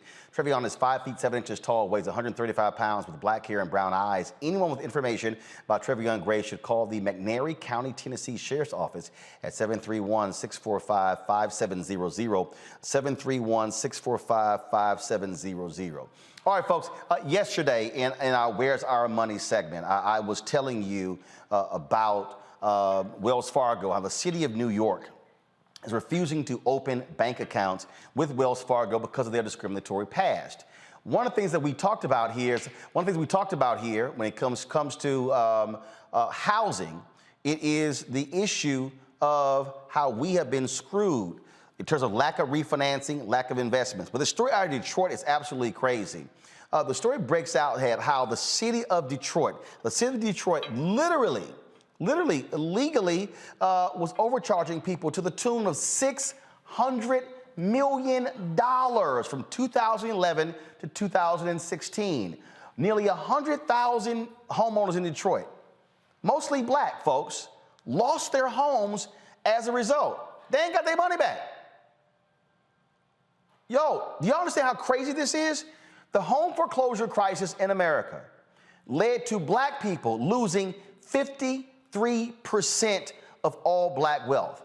I remember in 2007 and early in 2008 reading a Wall Street Journal article talking about the home foreclosures that were happening in Detroit. Many of these people were educators, or they worked for the city, or they worked for the county. They were government workers. Many of them teachers as well, folks making $70,000, $80,000, $100,000. But all of a sudden, these balloon payments, these large payments, they began to lose their homes. And the article, I never forget, it showed in all of these different areas how this was happening and how they were losing the home here and here and here, the tax assessments, all of those different things. Now, the homes in Detroit were assessed at 85% of market value. The Michigan Constitution says they can't be over 50%. The Coalition for Property Tax Justice, they work with those impacted by the city's overtaxing. Sonia Bennett is a member of the Coalition for Property Tax Justice and community legal advocate at the Detroit Justice Center. And Kim Hunter from Engage Michigan joins me from Detroit. Glad to have both of y'all here. I still got my legal panel as well. Sonia, I want to start with you. I mean, I was critical yesterday of Wells Fargo because here are black people not getting their homes refinanced during COVID at a 47% rate. Whites were at 72%. And so whites are saving hundreds of millions of dollars. Okay, black people were losing their homes, and these banks, oh, sorry about that, but the black folks now are renting. They don't own their homes. Now the families have lost out on that generational wealth as well. What is the city of Detroit saying? How are they going to make amends to these nearly 100,000 black people who lost their homes because they were taxed illegally? Well, they're doing what white folks do when it comes to talking to us about giving us our money back. They're ignoring us. Or the conversation that they're trying to have with us right now is that they have a legal opinion that says they can't give us monetary reparations, to put it in a word. They can't give us money back. They really don't want to give us property back or even tax credits on our tax bills. I lost my home due to illegal overassessment. I want my money back, just like all the rest of the Detroiters. The crazy part about what they're doing here is they're attacking the lowest income valued homeowners. So they're attacking the people they know already are struggling with the bills, and they pump up this tax bill. And then when you can't pay it, it's a personal thing, right? Like, I failed. But then when you find out that the city is charging you taxes that you didn't owe, and in cases like mine, you lost your home when you didn't have to, man, it sets a fire off in you. But right now, as of right now, they don't want to give us our money back. I'm dumbfounded here. What the heck was going on? Kim, maybe you can explain to me, okay, first of all, how does this go on for 5 years and nobody says anything? Well, it was discovered, first of all, the coalition knew that folks were being over assessed. But there was a newspaper in town, the Detroit News, that came forward with a story with some real hard numbers on that overassessment. That's where we got the $600 million figure from over a period of, of a few years. And thanks for having us on here. I'm going to say that, we're not going to let this just go. The coalition is not going to say, okay, your lawyer said you couldn't pay it back, you didn't have to pay it back. We're not going to let that go. We have a relatively new city council that is really behind us, that's not going to let it go. We will find ways to stabilize the city. I just want to say there's a moral and there are moral and practical reasons that we have to do this. Detroit used to be the epicenter of Black home ownership in this nation. And now we're majority renters, and we cannot let that go. We cannot continue to let the intersection between racism and poverty destroy Black home ownership and Black home wealth in the city of Detroit. We're not going to let it go. We are going to try to get people some compensation, houses, or money, because we have to stabilize our city. We're a city of mostly single homes. We're not like, Chicago or New York where people rent. We're single family homes, and we have to have those homes stabilized. We have to have those homeowners stabilized, those families stabilized. And one of the ways we need to have that done is to get this $600 million back to where it belongs. Robert, Scott, Monique, the thing that is just mind-boggling for me here, we talk about how we were treated by the banks. But here you have the city. Sonia and Kim, these people no longer own these homes, right? No, sir. It's 100,000 homes. Yes, sir. In some cases, they're still in the houses. But the point is that even the ones that are in the houses are barely holding on. People need to be secure in their homes. And we can't have that when you got $600 million that's been taken from them. And it's still happening.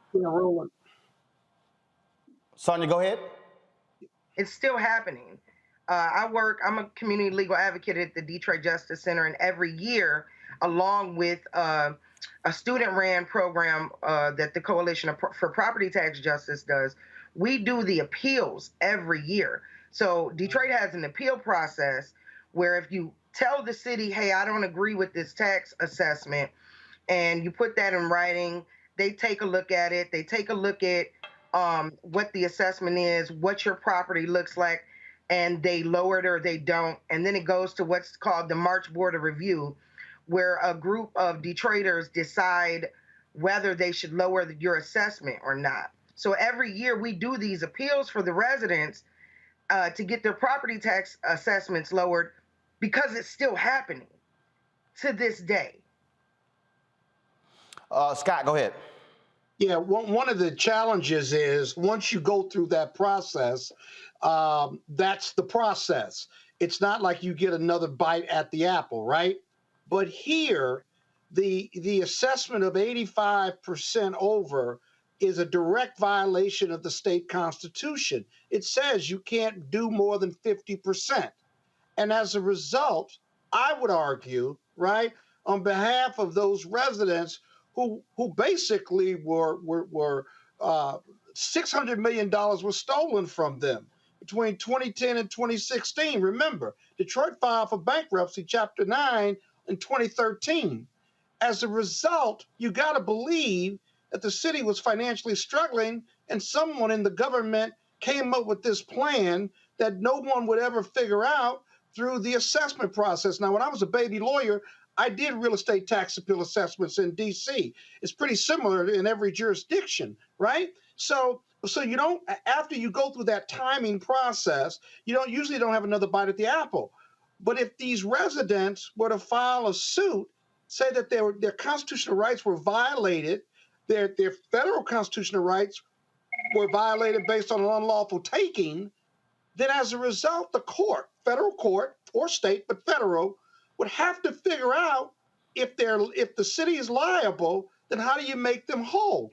They could find that the city owes these folks their money and direct a judgment against the city and to pay these class action residents. Now, you may or may not want to do that, but that creates leverage for Michigan state officials and Detroit officials to figure out how to make this right. Because otherwise, you can't just walk away from $600 million that you just stole from people and say, well, too late and we can't do tax assessments. Well, the council can authorize in the budget a payment, yes, right? But what's going to make them do it, not on their time, and they can be as committed as they want, is going to be a lawsuit where it's almost hands down that they did this. And if you violated their rights, a federal judge or a state judge is going to have to find in their favor. It just doesn't seem like there's much argument about that. Now, I don't practice in Michigan, but those are two opportunities that you got to be looking at if you want to recover this $600 million. But you can't just take $600 million from your residents and say, too bad, too sad, and we'll catch up. We'll do it right next time. You just can't do that. So I hope the lawyers involved are looking at these opportunities, legal opportunities. Monique? I agree with Scott, but I also am concerned that, well, no, at first I had a joke because Scott said when he was a baby lawyer, and I wondered if that was like about the time of the second Reconstruction. But my concern. Oh, you coming at me? You coming at me? I ain't came at you. Okay, it's over. I mean, it's just, let's go. Let's shake it up for a little while. Goodness gracious. But we've seen just over and over different iterations of our community being prey, not just to lenders, but at the hands of the federal government. And to me, this is just a continuation of the same. Robert? I also would say that there should be a political solution to this. 100,000 people in any city is a political force. 100,000 homeowners in a city with a population the size of Detroit, that can decide any election possible. So I would highly recommend trying to organize the people, get in contact with many homeowners who are still there, put together a coalition among them, and then present your grievances to the city and make sure that they understand that, look, in this next election cycle, this 100,000 homeowners can put any of y'all out of office immediately. That is not a do not pass go, do not collect $200. That is immediately get your ass out of office if you do not feel like making these homeowners whole. So I think that might be part of what the solution has to be, organizing these people into a political force that can facilitate change. Kim first, then Sonia, final comment. Yeah, so we had 700 people at an event on Zoom, and the reaction was just what you can imagine. Most of them said, we want somebody to cut a check. We want some sort of compensation. So we are working to organize folks and put them together. But like I said, we're not going to let this stand. We're not going to let this continue as it's been and not let it be business as usual. We are organizing folks to try to make their voices heard with the city government. And we also have, like I said, a new city council, and they're helping us make some things happen. Sonia. So first of all, when it comes to the class action lawsuit, the first thing we have to do is challenge the legal opinion, right? Which is the city saying legally, and they're quoting something about credit lending when they say this. Legally, they can't give us cash back. So first thing that the lawyers involved have to do is figure out a way to challenge that legal opinion. Secondly, we've been organizing and yelling into the wind for almost 6 years now. We've been on local radio, we've been in the papers, and they ignore us. And when it comes to the city of Detroit and getting its residents to realize what's happening is happening systematically, and that it's not that you're so poor or that your neighborhood is so tore up that this is happening because of you, is like pulling teeth. But we are trying, we are organizing, we are fighting. It's just a real uphill battle because it's been hell trying to get people, even like yourselves, to listen to us about what's happening in one of the last chocolate cities. All right. Yeah, Roland, if I can respond just real quick. The lawsuit in federal court would be for a violation of your constitutional rights. it would not be in the tax setting, if you will. I understand that opinion, but it would be for violating your rights. And if you got a federal court order or judgment, the city would have to figure out what to do. Their defense could not be, we can't pay them back because your constitutional rights, federal and state, have been violated. Put the pressure back on the bad actors to do something about it. And to be honest with you, plaintiff's counsel would take this case, class action or individual, on a contingency fee basis. It wouldn't cost those residents who lost $600 million a nickel, because your rights have been violated, and it'll be hard for a federal court or a state court to argue otherwise. All right, then. Look, we surely appreciate it. Y'all keep up the good work. Keep fighting the good fight. Keep us abreast of what happens next. Yes. Absolutely. Thank you. All right. Thank you so very much. Folks, going to a quick break. We come back. Breaking news. Donald Trump, he got to pay Omarosa. I'm sure our lawyers don't mind when I tell y'all what happened with the arbitrator's ruling today. You're watching Roland Martin Unfiltered right here on the Black Star Network. I'm Deborah Owens, America's Wealth Coach. And on the next Get Wealthy, you'll meet Jandy Turner, who took her love of sports, expanded her network, and created a thriving business. I settled on developing a golf event planning business, which in and of itself has been very viable for me. One of the things that I've learned from producing hundreds, if not thousands, of golf tournaments is that business gets done on the golf course. All on The Next Get Wealthy, only on Black Star Network. Hey everybody, it's your girl Lunel. So what's up? This is your boy Earthquake. Hi, I'm Chaley Rose, and you're watching Roland Martin Unfiltered.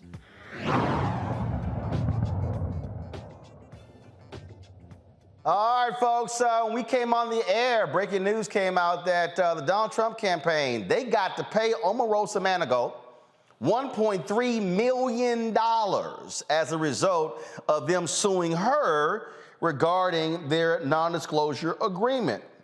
An arbitrator ruled that Trump has to pay her legal fees after he sued her for writing her tell-all book.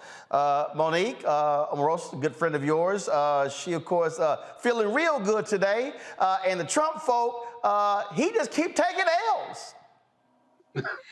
Yes, I'm texting her. She's a first-year law student now, and she's in class, and they have to keep the camera on. She wanted to come and talk for herself. Don't worry about it. We'll get on tomorrow, Friday. Right. I know she'll make her way in, but she did send me some things showing that somebody from the Trump camp told Politico that they're going to challenge the award in court. They're such bozos. They agreed to binding arbitration. It's not going to be challenged. This is the end of the road. I wish this was a windfall for my friend, but I'm at least glad that her attorneys who did a good job for her will get their money. Robert, Donald Trump and his stupid life, they love suing people. He hate having to pay, but all his punk ass does, he just taking these L's. Took a L with the election. He just keeps taking L after L after L. Roland, I'm glad that she was able to win. Y'all know damn well Donald Trump ain't paying none of this money. He ain't paying nobody. He's gotten away for the last 40 years. Like if a brother had this record of not paying bills, let's be for real here. So congratulations on winning, but Trump ain't paying none of that money. Well, Roland, both my colleagues may be right, but let me tell you what happens with binding arbitration. They can appeal it to the state court, but it's a very high bar. The level of review or the scrutiny or the standard of review at the state court level will be either abuse of discretion by the arbitrators or clearly erroneous of law, whatever state it is. And traditionally, state courts frown upon upending or granting any relief from binding arbitration. Now, they can tie it up in court, and then they can appeal that ruling to the Court of Appeals. So I'm not saying that she won't get this money. I'm saying it's going to be a minute, or it could be a minute before they stroke her a check, or they'll negotiate paying her some lump sum far less in order to avoid continuing to litigate. But if I were the Trump lawyers, I'd be concerned about litigating, because that's she's spending more legal fees. And then there's a provision that they could, in most states, whereby There's Scott, that cricket Wi-Fi. Okay, hold on, Scott. You froze. What? You said there's a provision, then you froze. So what did you say? There's a provision, if I'm not freezing, there's a provision that says they could continue to get attorney's fees in some states if they lose on this appeal, because the arbitration award, the level of review and the level to turn that over is so high. So we'll have to watch that. And by the way, I gave you $1,000 and you've never given me a shout out. I'd appreciate a shout out. I digress. I'm sorry. Forgive me. I'm sorry. When did you give that? Recently? Yeah, in the last week or so, I got my receipt and everything. I got receipts on you. How did you? I'm sorry. Did you give it via Square? Did you via Cash App, Square, Venmo, or Zelle? No, your people sent me an email and said I was supposed to give $1,000 a year in perpetuity. Okay, so you responded to the email? I did. I clipped it. I went on and paid the $1,000, and I ain't even got a T-shirt yet. Hold up. I'm checking. Or a jacket. I'm checking. I'm doing a search right now to see. I have T-shirts and sweatshirts and hats. You do what you got to do. I'm doing a search right now because Scott, you known to lie. You like Trump, so you known to lie. So ain't nobody lying. That money came out of my account. I'm checking. Yeah. I'm checking. Let's see here. All right, I got. In fact, I text you when I got it. I thought it was offensive. No, you text me complaining about it. Yeah, I did, but I did it grand, so you should have the text. I mean, let's just be clear. You text me complaining about you getting the actual statement. So let's just be real clear what you were talking about. You were complaining about. It was like an expectation. Like they sent me a email that said, "We ain't got your damn money yet. Where's our $1,000?" That's exactly what it sounded like. You damn Skippy. You damn Skippy. And we appreciate. Let me go to the other TV over here. So yeah, we appreciate Scott Bolden, invoice number 000-15198-R-0003. And yes, Monique, yes, we were gangster. We were very gangster where it says repeats yearly. And look at that. Indefinitely. In perpetuity, Monique. Can you believe they sent some shit out like that? Let me go ahead. Some as well. I know that. Let me just go ahead and blow that up, y'all. Hey, Roland, you gotta fix that, man. No, I ain't fixing a damn thing. There is no contract in perpetuity. Hey, say what? Say it again, Monique. I said I appreciate it because otherwise I would forget when it's my annual time. You still got a yes or a no, Scott. Stop acting like anybody can intimidate you. Wait, repeats indefinitely. Yes. I mean, my family gotta pay when I die. He gonna send a note to my family. Hey, I told you, my Aunt Betty, my mama's old. No, I told you, Scott, my Aunt Betty. My Aunt Betty Kirkendall, my mama's oldest sister, told her daughter Sharonda, she said, after I die, you are to give my annual contribution to Roland Martin Unfiltered. And my cousin Sharonda sent me a text saying, Mama, I had to promise Mama that I will give every year in her honor. Mama made me promise before she died. So Scott... I ain't in that family. So Scott, I ain't got no Sharondas in my family. So Scott, to Erica and the whole family, if Scott becomes an ancestor, repeats indefinitely. So Scott, well, you can be in heaven with my Aunt Betty saying we still supporting Roland Martin Unfiltered. Yeah, that's it. So that's right. You don't talk about them the way you talk about me. Hell, at least talk nice about. Say one thing nice about me, Roland. One thing nice about me or the Kappas. Just one. I just gave you $1,000. God damn. Say something nice. You want one? Just one thing nice. You want one nice thing? Just one nice thing. One Say, nice Scott, thing. you're looking well today. Scott, Damn. you know, the Kappas are really a strong organization. We're glad to have them in competition. Just something, one thing. That's all lies. Oh, I got it. The best. Here we go. The best thing about Kappas, your middle name is Alpha. You just can't do it. Scott, you ain't got to take this, Scott. I gave you a compliment. I said the best thing about Kappas, your middle name is Alpha. He cannot do it, ladies and gentlemen. He cannot. What is it about A. Scott Bolden that bugs him so much? Okay, all right, Scott, I'll give you a compliment. Okay, what is it? I can't wait. Here we go. Praise the Lord that your wife believes in charity.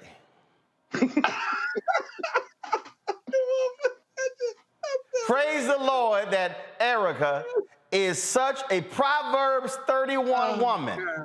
No, I'm giving. See, you want a compliment. I'm giving you a compliment. Just say right. I'm giving you a compliment. Right. Praise the Lord, Scott, that you had enough sense for at least an hour of the ceremony to go through and marry a Proverbs 31 woman who has who more than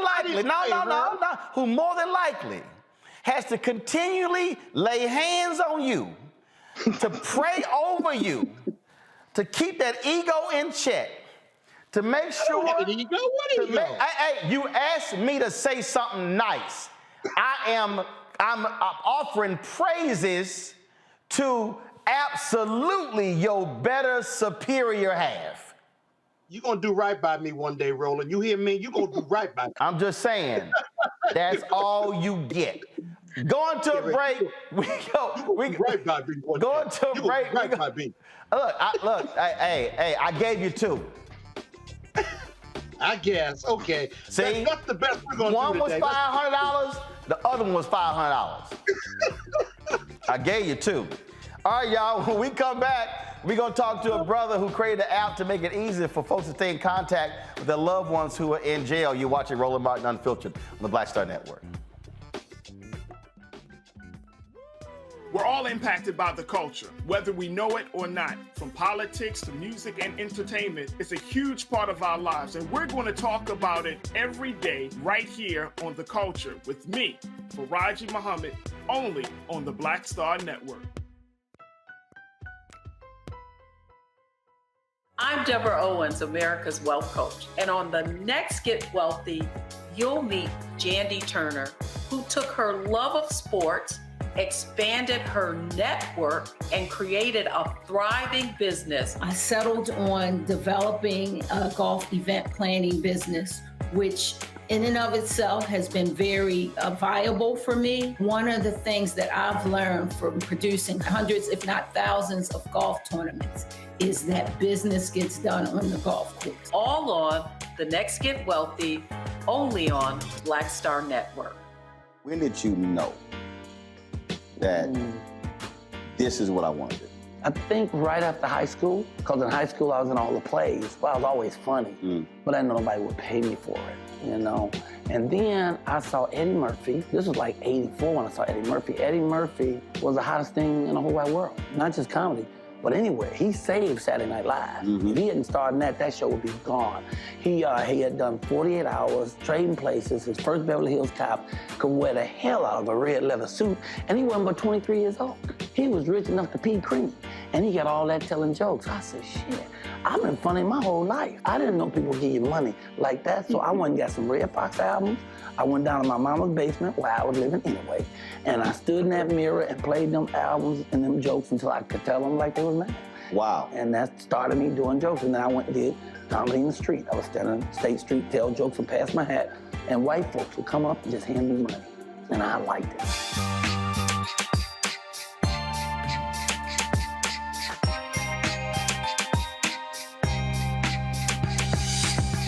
Hey, yo, Peace World, what's going on? It's the Love King of R&B, Raheem Devon. Hey, I'm Cupid, the maker of the Cupid Shuffle and the Wham Dance. What's going on? This is Tobias Trevelyan.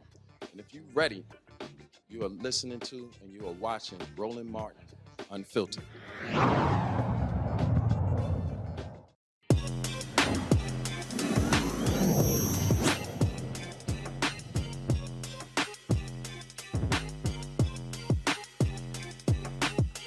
All right, folks, a former inmate turned CEO has launched an app that sends postcards to prison inmates. Flikshop allows anyone to send a personalized postcard photo or message to any incarcerated person in the United States. Although the goal is to reach inmates, anyone can use Flikshop to send a postcard to anyone they desire. Marcus Bullock is the founder of Flikshop. He joins us now from D.C. Marcus, how you doing? What's up, man? I'm super pumped to be here. All right, so where did this idea originate?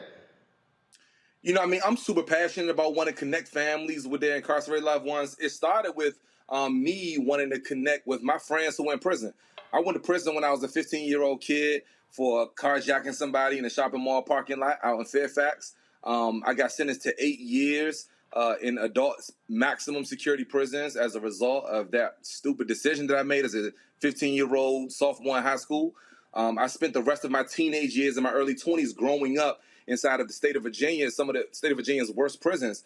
And my mom, she started to see me begin to get into like this depressed state around like years 16, 17 years old. And she started to write me letters and send me pictures while I was in prison. It saved my life, and I wanted to be able to give that back to some of the other folks that were still in prison that I left behind. But then you went to the technology side, and so how did that come about? I mean, if I'm being honest, it didn't start off with me just launching a tech company. I mean, now we're one of the most talked about social impact apps inside of the App Store. But when we first started, like when I first came home from prison, I was looking for a regular job, just trying to get a job anywhere, working anywhere, doing anything. And I had to check that box that said, have you been convicted of a felony on every job application that I filled out. It wasn't until one application had the question, have you been convicted of a felony, comma, within the last 7 years. I had already served an 8-year prison sentence, so I was able to honestly tell those folks, nah, I haven't been convicted of a felony within the last 7 years, and it gave me a job working at a paint store.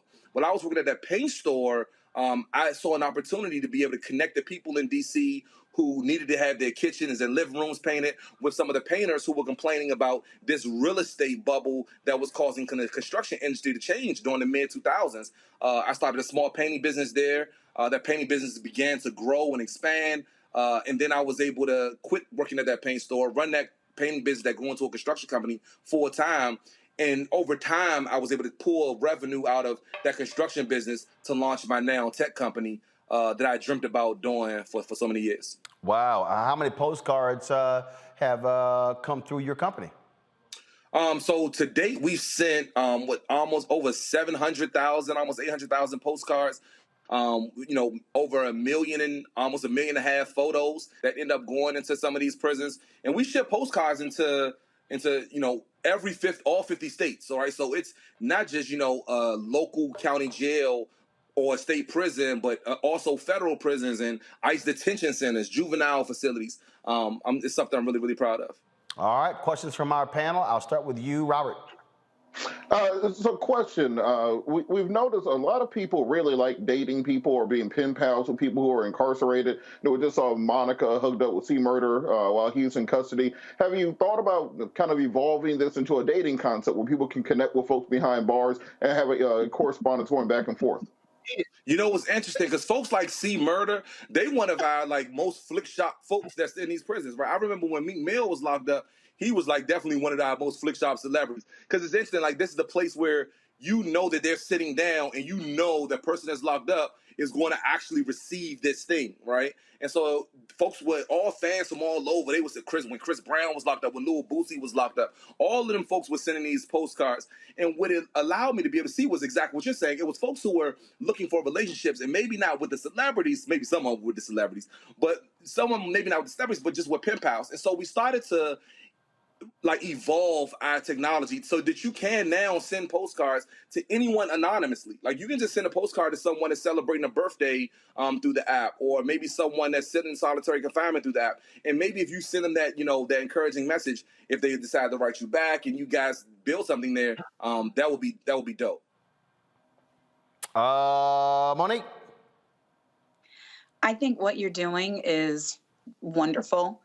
Congratulations on its success. I don't know if you were watching, but we started the show with a terrible story about prison conditions, and thankfully what our Department of Justice is doing about it.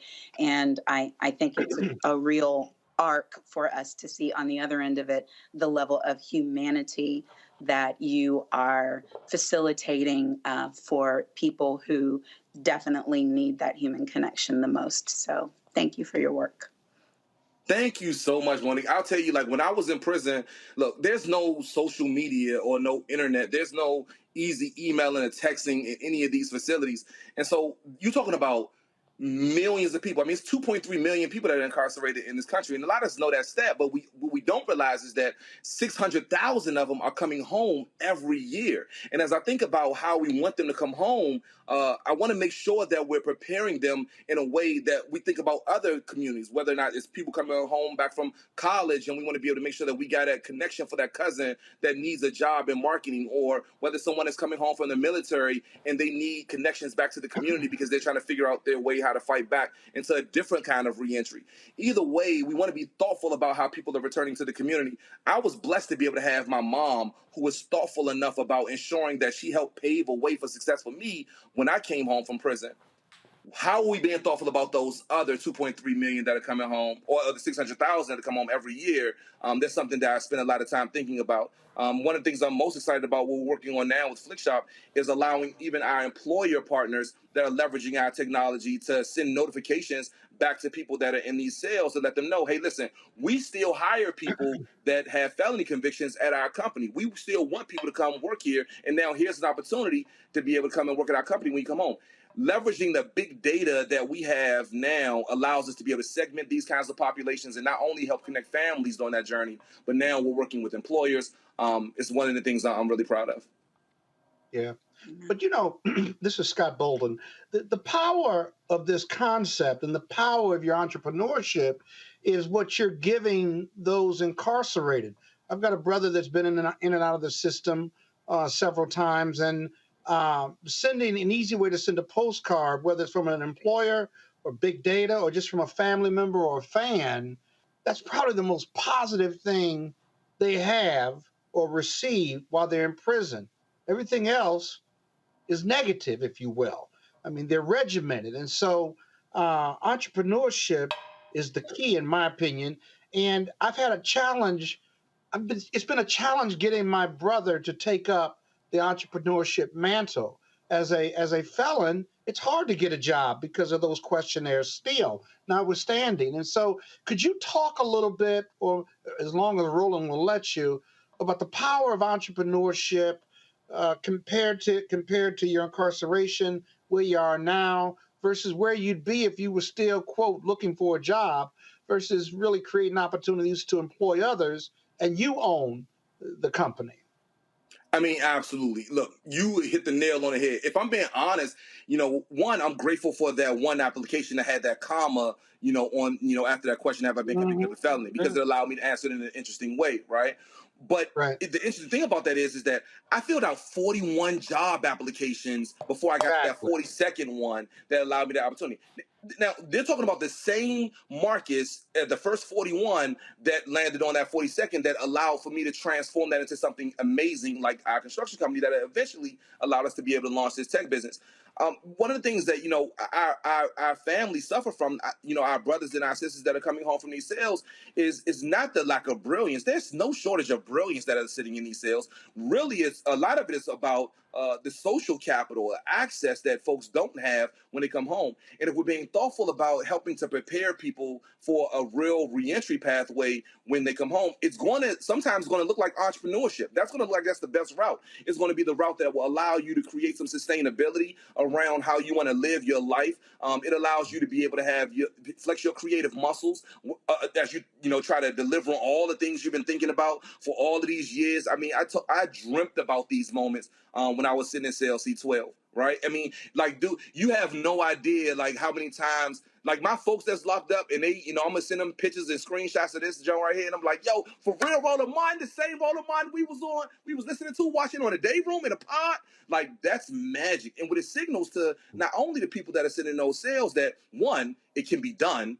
right? Because it's sometimes you can't be what you can't see. And if you've never seen a successful entrepreneur that's became a successful, a venture-backed CEO, I mean, like that's a stat that you don't typically see or hear about that's coming out of these sales. So it gives those folks that are sitting there the ammunition and the belief that they can do this thing. But it also signals something to the families, right? Because if I'm being honest, if you would ask any one of my, some of my cousins or aunts and uncles, would Marcus be the CEO that's going to be able to create the technologies that will help reshape how we think about the justice system?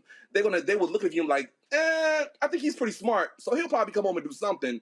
But we don't know if it's all of what you're saying is going to be. Now folks will look at me and say, well, wait a minute, maybe my cousin can come home and be the CEO that he talks about when we sit in the visitor room.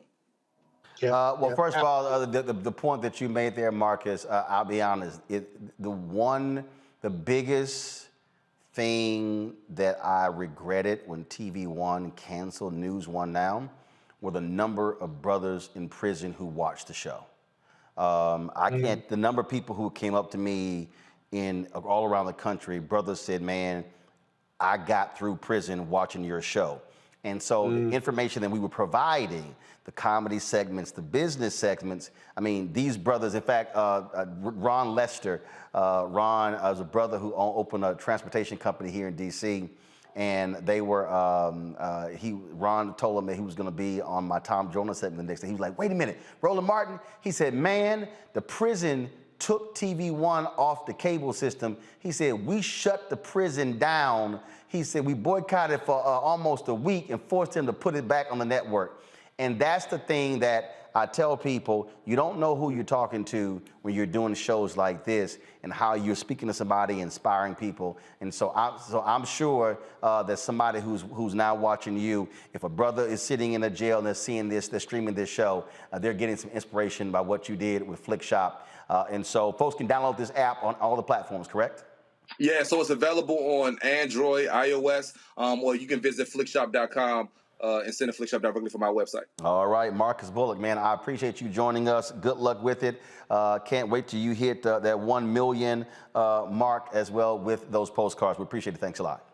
My God, thanks again, man. This is a surreal moment. And better believe it's a bunch of boo dudes in a housing unit who going to be super psyched to see my face on a show that, with somebody that we've watched for years. So thank you so much for this opportunity. Brother, I appreciate it. Thank you so very much, and congratulations on that. YouTube, y'all hurry up. Y'all got 11 likes before we hit 1,000.